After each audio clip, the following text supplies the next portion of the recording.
ಕನ್ನಡ ಹೊನ್ನುಡಿ ದೇವಿಯನ್ನು ನಾ ಪೂಜಿಸುವೆ ಆರಾಧಿಸುವೆ. ಕನ್ನಡ ಹೊನ್ನುಡಿ ದೇವಿಯನ್ನು ನಾ ಪೂಜಿಸುವೆ ಆರಾಧಿಸುವೆ. ಕನ್ನಡ ಡಿಂಡಿಮ ಬಾರಿಸುವೆ ಎಂದು ಹೀಗೆ ಬಾಳುವೆ. ಕನ್ನಡ ಡಿಂಡಿಮ ಬಾರಿಸುವೆ ಎಂದು ಹೀಗೆ ಬಾಳುವೆ. ಕನ್ನಡ ಹೊನ್ನುಡಿ ದೇವಿಯನ್ನು ಪೂಜಿಸುವೆ ನಾ ಆರಾಧಿಸುವೆ.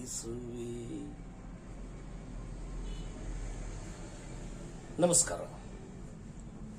ಕನ್ನಡ ಹೊನ್ನುಡಿ ದೇವಿ ಅಂದರೆ ಕನ್ನಡ ರಾಜರಾಜೇಶ್ವರಿ, ಕನ್ನಡ ಭುವನೇಶ್ವರಿ, ಕನ್ನಡ ನಾಡಿನ ಕೋಟ್ಯಾಂತರ ಜೀವನಾಡಿಗಳ ಒಂದು ಧ್ವನಿ ಕನ್ನಡ ಭಾಷೆ. ಇದು ಕೇವಲ ಒಂದು ಭಾಷೆ ಮಾತ್ರ ಅಲ್ಲ, ಅದು ನಮ್ಮ ಉಸಿರು. ಇಂಥ ಒಂದು ಭಾವನೆಯನ್ನ ಹೊತ್ತು ಮತ್ತು ಇಂಥ ಭಾವನೆಯನ್ನ ತಮ್ಮ ರಕ್ತದ ಕಣಕಣಗಳಲ್ಲಿ ಬೆಳೆಸಿಕೊಂಡು ತಮ್ಮ ಬದುಕಿನುದ್ದಕ್ಕೂ ಅದನ್ನು ಅಳವಡಿಸಿಕೊಂಡು ಸಾರ್ಥಕ ರೀತಿಯಲ್ಲಿ ಜನಕ್ಕೆ ಒಂದು ಮಾದರಿಯಾಗಿ ಬದುಕಿ ಬಾಳಿ ತೋರಿಸಿದವರು ನಮ್ಮ ಅಣ್ಣ ರಾಜಣ್ಣ, ಕನ್ನಡಿಗರ ಕಣ್ಮಣಿ, ಕನ್ನಡ ಕಂಠೀರವ ಡಾಕ್ಟರ್ ರಾಜ್ಕುಮಾರ್. ಅಂತ ರಾಜ್ಕುಮಾರ್ ಕನ್ನಡ ಅಂದ ತಕ್ಷಣ ನೆನಪಾಗ್ತಾರೆ. ಎಲ್ಲೋ ಒಂದು ಕಡೆ ನಾನು ಸರಿಯಾಗಿ ಕೇಳಿದ್ದೀನಿ, ನೋಡಿದ್ದೀನಿ ಸಿನಿಮಾದಲ್ಲಿ ಕೂಡ. ಕನ್ನಡ ಒಂದು ಕಾಯಿನ್ ಇರುತ್ತೆ, ಕನ್ನಡ ಒಂದು, ಇನ್ನೊಂದು ಕಾಯಿನ್ ತಿರುಗಿಸಿದಾಗ ಅಲ್ಲಿ ರಾಜ್ಕುಮಾರ್ ಫೋಟೋ ಇರುತ್ತೆ. ಹೌದಲ್ಲ, ಕನ್ನಡ ಮತ್ತು ರಾಜ್ಕುಮಾರ್ ಎರಡೂ ಒಂದೇ. ಯಾಕೆ ಇಬ್ಬರು ಸೇರಿದಾಗಲೇ ಒಂದು ಕರ್ನಾಟಕ.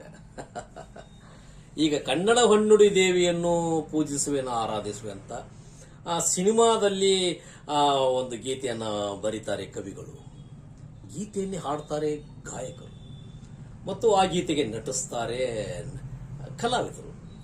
ಆದರೆ ಅವರು ಆ ರೀತಿ ಹಾಡಿ ನಟಿಸಿ ತೋರಿಸೋದಕ್ಕಿಂತಲೂ ರಾಜ್ಕುಮಾರ್ ಬದುಕಿನಲ್ಲಿ ಮತ್ತು ಸಿನಿಮಾದಲ್ಲಿ ತೋರಿಸಿ ನಟಿಸೋದಕ್ಕೂ ಸಾಮ್ಯತೆ ಇದೆ, ಖಂಡಿತ ಸಾಮ್ಯತೆ ಇದೆ. ರಾಜ್ಕುಮಾರ್ ಎಂದು ಹೇಳಿ ಎಲ್ಲರನ್ನ ಮುಂದೆ ಕಳಿಸಿ ತಾವು ಹಿಂದೆ ಉಳಿದವರಲ್ಲ. ಯಾವಾಗಲೂ ಕನ್ನಡಕ್ಕಾಗಿ ತಮ್ಮ ಪ್ರಾಣವನ್ನೇ ಮುಡಿಪಾಗಿಟ್ಟವರು ಮತ್ತು ಕನ್ನಡಕ್ಕಾಗಿ ಕೈ ಎತ್ತು ನಿನ್ನ ಕೈ ಕಲ್ಪವೃಕ್ಷವಾಗುವುದು ಅಂತ ಕುವೆಂಪು ಹೇಳಿದ್ರು. ಅದನ್ನು ಮಾಡಿ ತೋರಿಸಿದ್ರು ರಾಜ್ಕುಮಾರ್. ಅಂತ ರಾಜ್ಕುಮಾರ್ ಕನ್ನಡಕ್ಕಾಗಿ ಏನು ಮಾಡಿದ್ರು ಅಂತ ಕೇಳೋದೇ ಆಗೋಯ್ತು ನಮ್ಮ ಈ ಎಷ್ಟೋ ವರ್ಷಗಳ ಈ ನಮ್ಮ ಅವಧಿಯಲ್ಲಿ. ಯಾಕೆ ನಮ್ಮ ಜನಕ್ಕೆ ಇನ್ನೂ ಗೊತ್ತಾಗ್ತಾ ಇಲ್ಲ? ರಾಜ್ಕುಮಾರ್ ಅವರು ಮನಸ್ಸು ಮಾಡಿದ್ದರೆ ಏನೆಲ್ಲ ಆಗ್ಬೋದಾಗಿತ್ತು. ಚಿತ್ರರಂಗಕ್ಕೆ ಬಂದಾಗಲಿಂದಲೂ ಅವರಿಗೆ ತುಂಬಾ ಬೇಡಿಕೆ ಇದೆ. ಹೇಗೆ ಅಂತೀರಾ ನೋಡಿ, ಅವರು ತಮಿಳು ಭಾಷೆಯಲ್ಲಿ ಆಕ್ಟ್ ಮಾಡಿ ಗೆಲ್ಲಬಹುದಾಗಿತ್ತ, ತೆಲುಗಿನಲ್ಲಿ ಆಕ್ಟ್ ಮಾಡಬಹುದಾಗಿತ್ತ. ಹಿಂದಿ ಅವರೇ ಹೇಳಿದ್ರು, ಸೂಪರ್ ಸ್ಟಾರ್ ಅಮಿತಾಬ್ ಬಚ್ಚನ್ ಏನಂತ, ರಾಜ್ಕುಮಾರ್ ಏನಾದ್ರು ಹಿಂದಿ ಸಿನಿಮಾದಲ್ಲಿ ಇದ್ದಿದ್ರೆ ಅಯ್ಯೋ ನಮ್ಮನ್ನೇ ಯಾರಿಗೆ ಕೇಳ್ತಿದ್ರು, ನಮಗೇನು ಅವಕಾಶನೇ ಇರ್ತಿಲ್ಲ, ಎಲ್ಲ ರಾಜ್ಕುಮಾರ್ಗೆ ಸಿಗ್ತಾ ಇತ್ತು. ಅಂದ್ರೆ ಸಾಮಾನ್ಯ ವಿಷಯ ಅಲ್ಲ. ಅಂದ್ರೆ ಇವರೆಲ್ಲ ಮಾಡ್ತಕ್ಕಂಥ ಪಾತ್ರಗಳು ಒಬ್ಬರಲ್ಲೇ ಇತ್ತು, ರಾಜ್ಕುಮಾರ್ ಅವರಲ್ಲಿ. ಅದು ರಾಜ್ಕುಮಾರ್. ಹೀಗಿರ್ಬೇಕಾದ್ರೆ ಅಂತ ರಾಜ್ಕುಮಾರ್ ನಮ್ಮಲ್ಲೇ ಇದ್ದಾರಲ್ರಿ. ನಮ್ಮ ಕನ್ನಡ ನಾಡಿನ ಆ ಒಂದು ಸಮುದ್ರದಲ್ಲಿ ಸಿಕ್ಕಂತ ಒಂದು ಮುತ್ತಿನ ಒಂದು ಅನರ್ಘ್ಯ ರತ್ನ ರಾಜ್ಕುಮಾರ್. ನೋಡಿ, ಅಂತ ರಾಜ್ಕುಮಾರನ್ನ ಇದ್ದಾಗ ನಾವು ಅವರನ್ನ ಒಪ್ಪಿದ್ದೀವಿ, ಕೋಟ್ಯಾಂತರ ಅಭಿಮಾನಿಗಳು ಒಪ್ಪಿದ್ದಾರೆ. ಅಷ್ಟೇ ಏಕೆ ಬಿಡಿ ಸಾರ್, ದೇಶ ವಿದೇಶ ವಿಶ್ವವೇ ಒಪ್ಪಿ ರಾಜ್ಕುಮಾರ್ ಅವರನ್ನ ಒಬ್ಬ ದೇವತಾ ಸ್ವರೂಪನಾಗಿ ಮಾಡಿದ್ರೆ ಆ ವಿಷಯ ಬೇರೆ. ನಾನಿಲ್ಲಿ ಹೇಳೋಕೆ ಹೊರಟಿರೋ ವಿಷಯ ಏನಪ್ಪಾ ಅಂತಂದ್ರೆ, ರಾಜ್ಕುಮಾರ್ ಅವರು ಇದ್ದಾಗ ಮಾತ್ರ ಈ ಕನ್ನಡಕ್ಕೆ ಬೆಲೆ ಬಂತು ಅಂತ ಹೇಳ್ತೀನಿ. ದಯವಿಟ್ಟು ಯಾರೂ ತಪ್ಪು ತಿಳ್ಕೊಳ್ಳೋ ಅವಶ್ಯಕತೆ ಇಲ್ಲ. ಯಾಕೆ ಅಂದ್ರೆ ಕನ್ನಡ ಭಾಷೆಯನ್ನ ಇಷ್ಟೊಂದು ನಿರರ್ಗಳವಾಗಿ ಮಾತನಾಡಿ ಮತ್ತು ಕನ್ನಡ ಭಾಷೆಯ ಕುರಿತು ನಿಮ್ಮ ಅಭಿಮಾನವನ್ನ ಯಾವುದೇ ಹೆದರಿಕೆ ಬೆದರಿಕೆ ಮತ್ತು ಯಾವುದೇ ಒಂದು ತೊಳಲಾಟವಿಲ್ಲದೆ ಹೇಳಿದಂಥವ್ರು ಯಾರಾದರೂ ಇದ್ದಾರಾ ಅಂತ ನೋಡುವುದಾದರೆ ಇರ್ಬೋದು. ಕೆಲವಷ್ಟು ಬೆರಳಿಕೆಯಷ್ಟು ಜನ. ಅವ್ರು ಹೇಳಿದಾಗ ಅದು ಆಗೋದಿಲ್ಲ ಸರ್. ಎಲ್ಲೋ ನನ್ನಂತ ಒಬ್ಬನು ಹೇಳ್ತೀನಿ ಅಂತಂದ್ರೆ ನನ್ನನ್ನ ಜನ ಗುರುತಿಸ್ತಾರ ಅಥವಾ ನಾ ಹೇಳಿದ್ದನ್ನು ಒಪ್ಕೊಳ್ತಾರ? ಇಲ್ಲ, ಅದನ್ನ ರಾಜ್ಕುಮಾರ್ ಅವ್ರು ಹೇಳಬೇಕು. ರಾಜ್ಕುಮಾರ್ ಹೇಳಿದಂತೆ ಜನನೂ ಕೂಡ ಕೇಳ್ತಾ ಇದ್ರು. ಯಾಕಂದ್ರೆ ರಾಜ್ಕುಮಾರ್ ಆ ರೀತಿ ಬದುಕಿ ತೋರಿಸಿದ್ರು ಮತ್ತು ಇನ್ನೊಬ್ಬರ ಬದುಕಿಗೆ ಮಾದರಿಯಾಗಿದ್ರು ಅಂತ ರಾಜ್ಕುಮಾರ್. ಅಂತ ಅಂತ ರಾಜ್ಕುಮಾರ್ ಈ ಕನ್ನಡ ನಾಡಿನ ಒಂದು ಅನರ್ಘ್ಯ ರತ್ನ, ಒಂದು ಅನರ್ಘ್ಯ ಮುತ್ತು. ಅದಕ್ಕೆ ನಾವು ಯಾವಾಗಲೂ ರಾಜ್ಕುಮಾರ್ ಅಂದ ತಕ್ಷಣ ನಮ್ಮ ಮೈ ರೋಮಗಳು ನಿಮಿರಿ ಹೇಳುತ್ತೆ. ಅಷ್ಟೊಂದು ಸ್ಫೂರ್ತಿ ನಮಗವರು. ನಮಗಷ್ಟೇ ಅಲ್ಲ ಸರ್, ಈಗ ನೋಡಿ ಅದೆಷ್ಟೋ ಕನ್ನಡದ ಕವಿಗಳು ಹಾಡುಗಳನ್ನ ಬರೆದು, ಹೌದಾ?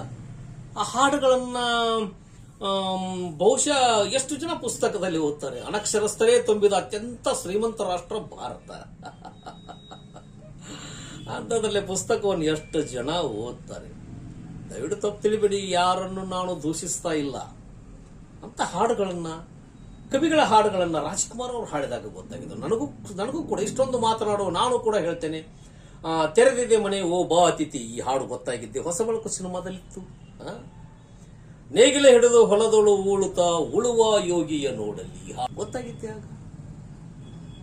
ಜಯ ಭಾರತ ಜನನೀಯ ತನುಜಾತೆ ಜಯ ಹೇ ಕರ್ನಾಟಕ ಮಾತೆ ಈ ಹಾಡು ಇತ್ತು ಮನಮೆಚ್ಚದ ಮಡದಿ ಸಿನಿಮಾದಲ್ಲಿ, ರಾಜ್ಕುಮಾರ್ ಅವ್ರ ಸಿನಿಮಾದಲ್ಲಿ ಗೊತ್ತಾಗಿದ್ದೆ ಆಗ. ಆಮೇಲೆ ಹೋಗ್ತಾ ಹೋಗ್ತಾನೆ ಹಂತಕನ ಸಂಚು ಸಿನಿಮಾದಲ್ಲಿತ್ತು, ವಿಷ್ಣುವರ್ಧನ್ ಅವರು ನಾಯಕರಾಗಿದ್ದರು. ಜೀವನ ಸಂಜೀವನ ಈ ಹಾಡು ಕೂಡ ಕುವೆಂಪು ಅವರೇ ಬರ್ತಿದ್ರು. ಈ ಹಾಡು ಗೊತ್ತಾಗಿತ್ತು ಸಿನಿಮಾದಿಂದೇ ಅಲ್ವೇ?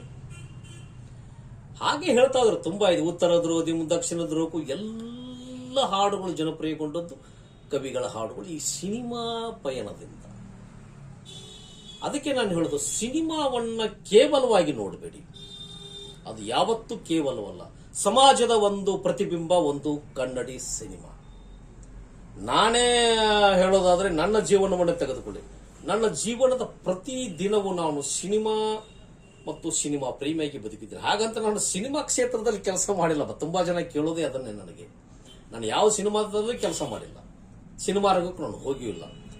ಚಿತ್ರರಸಿಕನ ಬೆಳ್ಳಿಯ ಪರದೆಯ ಮೇಲೆ ನೋಡಿ ಅರ್ಥಪಟ್ಟವನು ಮತ್ತು ಅಭಿಮಾನ ಪಟ್ಟವನು, ಆನಂದಿಸಿದವನು ಮತ್ತು ಅವರನ್ನ ಮನಸ್ಸಿನಲ್ಲಿ ಇಟ್ಟು ಆರಾಧಿಸಿದವನು ಒಬ್ಬ ಕನ್ನಡದವನು. ಅಂತ ರಾಜ್ಕುಮಾರ್ ನಮ್ಮವನು, ನಮ್ಮ ನಾಡಿನವನು, ಈ ಮಣ್ಣಿನಲ್ಲಿ ಜನಿಸಿದವನು. ಅದೇ ನಮಗೆ ಒಂದು ದೊಡ್ಡ ಹೆಮ್ಮೆ. ಇದಕ್ಕಿಂತ ನಿಮಗೆ ಏನು ಬೇಕು? ಯಾಕೆ ಇದನ್ನು ಒಪ್ಪಿಕೊಳ್ಳಲ್ಲ ನೀವು? ಅಲ್ಲ, ಇಡೀ ವಿಶ್ವ ಒಪ್ಪಿಕೊಂಡಿದೆ. ಆದರೂ ಈಗಲೂ ಕೆಲವರು ಮನಸ್ಸಿನಲ್ಲಿ ಇದೆ. ರಾಜ್ಕುಮಾರ್ ಕನ್ನಡ ನಾಡಿನ ಒಬ್ಬ ಅನರ್ಘ್ಯ ರತ್ನ, ಕರ್ನಾಟಕ ರತ್ನ ಮತ್ತು ಈ ಒಂದು ಕನ್ನಡದ ಅಮೂಲ್ಯ ಆಸ್ತಿ. ಈ ಕನ್ನಡ ರಾಜ್ಯೋತ್ಸವ 70ನೇ ಕನ್ನಡ ರಾಜ್ಯೋತ್ಸವದ ಶುಭಾಶಯಗಳನ್ನು ಎಲ್ಲರಿಗೂ ಹೇಳ್ತಾ ನಾನು ತೆರಳುತ್ತಾ ಇದ್ದೇನೆ. ಎಲ್ಲರೂ ಆಶೀರ್ವಾದ ಮಾಡಿ ಮತ್ತು ಈ ಕಾರ್ಯಕ್ರಮವನ್ನು ನೋಡಿ ನಿಮ್ಮ ಅನಿಸಿಕೆ ಅಭಿಪ್ರಾಯಗಳೇನು, ಸಂದರ್ಶನ ಮತ್ತು ಈ ಭಾಗಗಳನ್ನು ನೋಡಿರ್ತಕ್ಕಂಥ ಎಲ್ಲ ಒಂದು ವಿವರಗಳನ್ನು ಒಂದು ಸಂದೇಶದ ಮೂಲಕ ತಿಳಿಸಿ, ನಿಮ್ಮ ಅನಿಸಿಕೆ ಅಭಿಪ್ರಾಯಗಳನ್ನ ತಿಳಿಸಿ ಅಂತ ಹೇಳ್ತಾ ನನ್ನ ಮಾತು ಮುಗಿಸ್ತಾ ಇದ್ದೇನೆ. ನಮಸ್ಕಾರ. ಜೈ ಕರ್ನಾಟಕ ಮಾತೆ.